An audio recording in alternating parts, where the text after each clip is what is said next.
আসসালামু আলাইকুম বন্ধুরা, যারা ভ্রমণ করতে পছন্দ করেন তাদের জন্য এই ভিডিওটা। আমি নোয়াখালী থেকে হাতিয়ার উদ্দেশ্যে যাচ্ছি এই ফেরির মাধ্যমে। আর একমাত্র বাহক কিন্তু এই ফেরি, নৌকা, ট্রলার, তারপরে স্পিড বোট। তো ওগুলোর মধ্যে কিন্তু মোটামুটি একটু রিস্ক থাকে। পানির যখন উত্তাল থাকে, ঢেউ থাকে, তখন কিন্তু রিস্ক হয়ে যায় ওগুলা।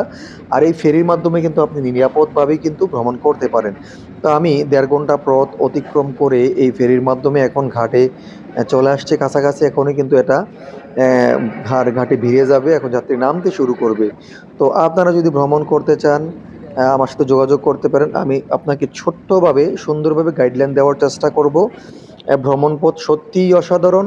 হাতিয়া যেহেতু একটু দ্বীপ, মেঘনা নদীর চতুর্পাশে নদী, মাঝখানে কিন্তু দ্বীপটা বেশি আছে। আপনারা যদি ম্যাপ ঘাটেন তাহলে কিন্তু স্পষ্ট ম্যাপে বুঝতে পারবেন আসলে জিনিসটা দেখতে কেমন বা কীরকম। তো অসাধারণ, আপনি ভিতরে গেলে ঘুরলেই বুঝতে পারবেন। তো আমরা ৩ তলা থেকে কিন্তু এই ভিডিওটা আপনাদেরকে দেখাচ্ছি। ভ্রমণপথ সত্যি অসাধারণ ছিল, ভাড়াও একেবারে কম। এই ১.৫ ঘন্টা যাত্রীপথের ভাড়া হচ্ছে মাত্র ৯০ টাকা।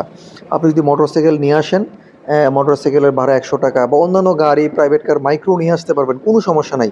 জাস্ট ভাড়া দিতে হবে এতটুকুই পারাপারের জন্য। তো ভিডিওটা কেমন হলো অবশ্যই কমেন্টে জানাবেন।